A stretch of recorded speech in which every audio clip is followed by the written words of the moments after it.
எனக்கு அன்பான ஜனமே, இந்த நீரூற்றில் வழியாக நான் தேவனுடைய வார்த்தைகளோடு கூட பேசுவதை நீங்கள் கேட்டுக்கொண்டிருக்கிறீர்கள்.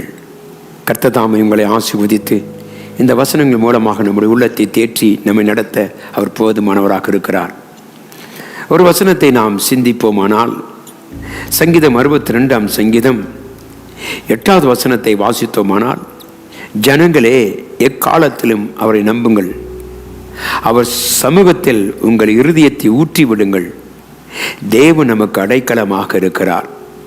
இந்த சங்கீதத்தை எழுதுகிறான தாவீது சொல்லுகிறார், ஜனங்களே எக்காலத்திலும் அவரை நம்புங்கள். நம்முடைய ஆண்டவர் எக்காலத்திலும் அவர் நம்பக்கூடிய ஒரு தகுதியுள்ள தேவனாக இருக்கிறார். அவர் கடந்த காலம், நிகழ்காலம், வருகிற காலம் எல்லாவற்றிலும் தேவன் நம்மை நடத்த அவர் போதுமானவராக இருக்கிறதை குறித்து வாசிக்கிறோம். எனக்கு அன்பான தெய்வ ஜனமே, நாம் கர்த்தரை எக்காலத்தில் நம்பி இருக்க நம்முடைய இருதயம் அவரை முற்றிலுமாய் சார்ந்திருக்க வேண்டும். எதற்காகவே வேதம் சொல்லுகிறது, உங்கள் இருதயத்தை கர்த்தருடைய சமூகத்தில் ஊற்றி விடுங்கள். ஏனென்றால் அவர் நம்பிக்கைக்குரிய தேவன். நாம் ஆராதிக்கிற தேவன் நம்பிக்கையுள்ளவர். ஆண்டவர் சொல்லக்கூடிய காரியம் என்ன? சங்கீதம் 34:1 கர்த்தரை நான் எக்காலத்திலும் ஸ்தோத்தரிப்பேன், அவர் துதி எப்பொழுதும் என் வாயில் இருக்கும். எனக்கு அன்பான தெய்வ பிள்ளை, இப்படிப்பட்ட காலத்தில் துன்பம் வரும் பொழுது, போராட்டங்கள் வரும் பொழுது, பிரச்சனைகள் வரும் பொழுது, சத்துருக்கள் நமக்கு எதிராகி வரும் பொழுது, நம்முடைய வாழ்க்கையில் சூறவாளிகள் வீசும் பொழுது நம்முடைய நம்பிக்கை கர்த்தராக இருப்பாரானால், உங்களுடைய உள்ளத்தை நீங்கள் அவருக்கு ஊற்றுவீர்களானால், வேதம் சொல்லுது அவரே நமக்கு அடைக்கலமாக இருக்கிறார். எனக்கு அன்பான தெய்வ பிள்ளை, இந்த காலை வேளையில நீ கர்த்தரை எக்காலத்தில் நம்பியிருக்கிற தேவன், நீ உண்மையாய் அவரை அறிந்திருக்கிறாய். சிந்தித்துக் கொள்வோம். ஆண்டவரே, நீர் எக்காலத்துக்கும் எனக்கு தேவனாக இருக்கிறீர். நன்மையான காரியத்தில் மாத்திரமல்ல, துன்பமான காரியத்தில் மாத்திரமல்ல, எந்த சூழ்நிலையிலும் நான் கர்த்தரை நம்புவேன். ஏனென்றால் அவர்தான் என் அடைக்கலம். எனக்கு அன்பான தெய்வ பிள்ளையே, நம்முடைய காலங்கள் எப்படி இருக்கிறது? 1 கொரிந்தியர் புத்தகம் 7ஆம் அதிகாரம் 29 வாசித்தோமானால், சகோதரரே, நான் சொல்லுகிறது என்னவெனில், இனி வரும் காலம் குறுகியதானபடியினால் மனைவில் உள்ளவர்கள் மனைவில் இல்லாதவர்களைப் போலவும், அழுகிறவர்கள் அழாதவர்களைப் போலவும், சந்தோஷப்படுவர்கள் சந்தோஷப்படாதவர்கள் போலவும், கொல்லுவர்கள் கொல்லாதவர்களைப் போலவும், இவ்வுலகத்தை அனுபவிக்கிறவர்கள் அதை தகாத விதமாய் அனுபவித்தார் போலவும் இருக்க வேண்டும். என்றால் இவ்வுலகத்தின் வேஷம் கடந்து போகிறதே. எனக்கு அன்பான தெய்வ பிள்ளையை, வேதம் சொல்லுகிறது, காலம் மிக குறுகினபடினாய், காலம் மிகவும் கடினமாக இருக்கிறபடினாலே நாம் தேவனை நாம் நம்பி கற்றுக்கொள்ள வேண்டும். எக்காலத்தில் நான் கர்த்தரை ஸ்தோத்தரிக்கிறேன் என்ற வார்த்தையின் பிரகாரமாக தேவனை பிள்ளை, காலம் மிக குறுகி இருக்கிறபடினாலே நாம் வாசித்த பிரகாரமாக நம்முடைய நம்பிக்கை கர்த்தர் மேலே இருக்க வேண்டும். அவர்தான் எல்லாவற்றையும் அறிந்திருக்கிறவர், காலத்தையும் நேரத்தையும் அறிந்திருக்கிற தேவனாய் கர்த்தர் சொல்லுகிறார், இதோ நான் உங்களை ஆசீர்வதித்து உங்களை கனப்படுத்த நீங்கள் செய்ய வேண்டிய காரியம் எல்லாம் கர்த்தரை முழு மனதோடு நம்ப வேண்டும்.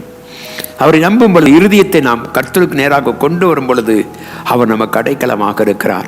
எனக்கு அன்பான தெய்வ பிள்ளை, இந்த காலை வேளையில உன்னுடைய நம்பிக்கை கர்த்தராக இருக்கிறாரா? அவர் எக்காலத்துக்கும் உரியவர். இக்காலத்துக்கு மாத்திரமல்ல, கடந்த காலத்துக்கு மாத்திரமல்ல, வரப்போகிற காலத்துக்கும் அவர் தேவன். வேதம் சொல்லுகிறது, ஆதியும் அந்தமும் உள்ள தேவன். நம்முடைய ஆண்டவராக இருக்கிறவர் ஆதியும் அந்தமும் அறிந்த தேவனாக இருக்கிறபடினாலே நாம் முழு மனதோடு ஒரு நம்பிக்கை வைப்போமானால் உனக்கு அடைக்கலமாக இருக்கிற கர்த்தனை ஆசீர்வதிக்க விரும்புகிறார். ஆகவேதான் தேவனுடைய பிள்ளை, இன்றைக்கு நானும் நீங்களும் கர்த்தரை எக்காலத்திலும் ஸ்தோத்திரிக்க வேண்டும். ஏனென்றால் காலம் குறுகிவிட்டது, இனி காலம் செல்லுவதில்லை. விசுவாசிகளாகிய நாம் தேவன் மேல் நம்பிக்கை வைத்து நம்முடைய இருதயத்தை கர்த்தருக்கு நேராக ஊற்றும் பொழுது அவர் நமக்கு அடைக்கலமாக இருக்கிறேன் என்று கர்த்தர் வாக்கு பண்ணுகிறார். இந்த வாக்கு தத்துவத்தை நம்பி தேவப்பிள்ளை, இந்த காலை வழியில நீ அவரை முற்றிலுமாய் நம்பி இருக்கிறபடினாலே உன் காரியம் எல்லாம் ஜெயமாய் முடியும். தேவனை ஆசீர்வதித்து கனப்படுத்த விரும்புகிறார். இன்றைக்கு உன்னுடைய நம்பிக்கை யார் மேல் உண்டு? கர்த்தராய் இயேசு கிறிஸ்து மேல் இருக்கிறோமா? அவரையே நாம் நம்பி இருக்கிறோமா? அவர்தான் என் தேவன் என்று சொல்லுவோமானால் அவர் உன்னை நடத்த வல்லவராக இருக்கிறவர். உங்கள் இருதயத்தை அவருக்கு நேராக ஊற்றுங்கள், அவர் நமக்கு அடைக்கலமாக இருக்கிறார். இந்த வார்த்தையின் பிரகாரமாகவே உங்களை ஆசீர்வதித்து உங்களை நாள் முழுவதும் பாதுகாத்துக் கொள்ள கர்த்தர் கிருபை செய்யும்படியாய் நாம் கண்களை மூடி ஜெபிப்போம். கிருபையும் இரக்கமும் மகா அன்புமுள்ள எங்கள் தேவனாகிய கர்த்தாவே, காலம் குறுகியிருக்கிறபடினாலே விசுவாசிகளாகிய நாங்கள் இதை கேட்டுக்கொண்டிருக்க ஒவ்வொரு பிள்ளைகளும் உண்மையில் நம்பிக்கை வைத்து கர்த்தாவே உம்முடைய சமூகத்தில் நாங்கள் எங்கள் உள்ளங்களை ஊற்றி நாங்கள் காத்திருக்கும் பொழுது நீரே எங்களுக்கு அடைக்கலமாக இருக்கிறீர். அப்படிப்பட்ட நம்பிக்கை எங்களுக்கு கொடுத்ததுக்காக ஸ்தோத்திரம்.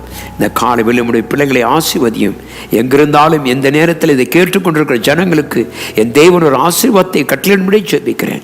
வியாதிகள் குணமாகட்டும் ஐயா, தடைகள் முறையட்டும், பிசாசின் தந்திரங்களை அழித்து முற்றிலுமாய் மாற்றும்படியாய் இயேசுவின் நாமத்தில் ஜெபிக்கிறேன் எங்கள் அன்பின் நல்ல பிதாவே, ஆமென். கர்த்தர் தாமே நம்மை ஆசீர்வதித்து நடத்த கடவர். கர்த்தருக்கு ஸ்தோத்திரம். ஆமென்.